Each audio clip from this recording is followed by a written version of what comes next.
राधे दोस्तों, आइए हमारे चैनल अलौकिक श्रद्धा में आपका स्वागत है। आज हम इस वीडियो में कार्तिक मास महत्तम कथा अध्याय 24 सुनेंगे।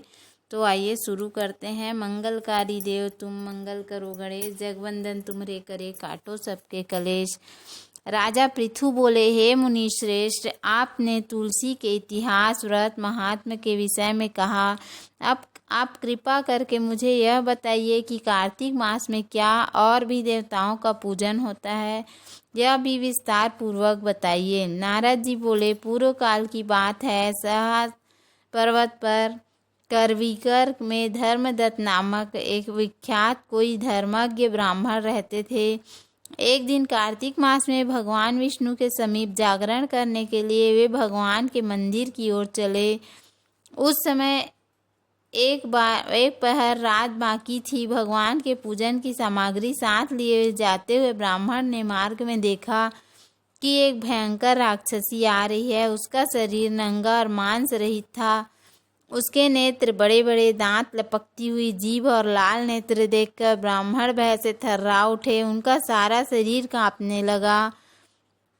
उन्होंने साहस करके पूजा की सामग्री तथा जल से ही उस राक्षसी के ऊपर प्रहार किया। उन्होंने हरि नाम का स्मरण करके तुलसी दल मिश्रित जल से उसको मारा था, इसलिए उसका सारा पातक नष्ट हो गया। अब उसे अपने पूर्व जन्म के कर्मों के परिणाम स्वरूप प्राप्त हुई दुर्दशा का स्मरण हो आया। उसने ब्राह्मण को दंडवत प्रणाम करके इस प्रकार कहा, हे ब्राह्मण, मैं पूर्व जन्म के कर्मों के फल से इस दशा को पहुंची हूँ। अब मुझे किस प्रकार उत्तम गति प्राप्त होगी।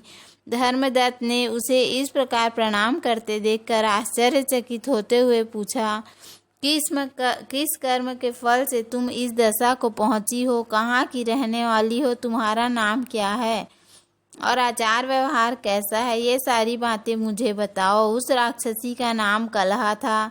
कलहा बोली, ब्राह्मण, मेरे पूर्व जन्म की बात है। सौराष्ट्र नगर में भिक्षु नामक एक ब्राह्मण रहते थे। मैं उनकी पत्नी थी। मेरा नाम कलहा था और मैं बड़े क्रूर स्वभाव की स्त्री थी।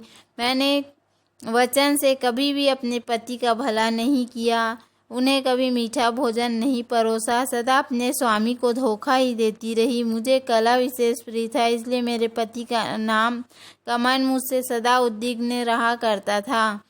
अंततोगत्वा उन्होंने दूसरी स्त्री से विवाह करने का निश्चय कर लिया। तब मैंने विष खाकर अपने प्राण त्याग दिए। फिर यमराज के दूत आए और मुझे बांधकर पीटते हुए यमलोक ले गए। वहाँ यमराज ने मुझे देखकर चित्रगुप्त से पूछा, चित्रगुप्त, देखो तो सही इसने कैसा कर्म किया है। जैसा इसका कर्म हो उसके अनुसार यह शुभ या अशुभ प्राप्त करे। चित्रगुप्त ने कहा, इसका किया हुआ कोई भी शुभ कर्म नहीं है।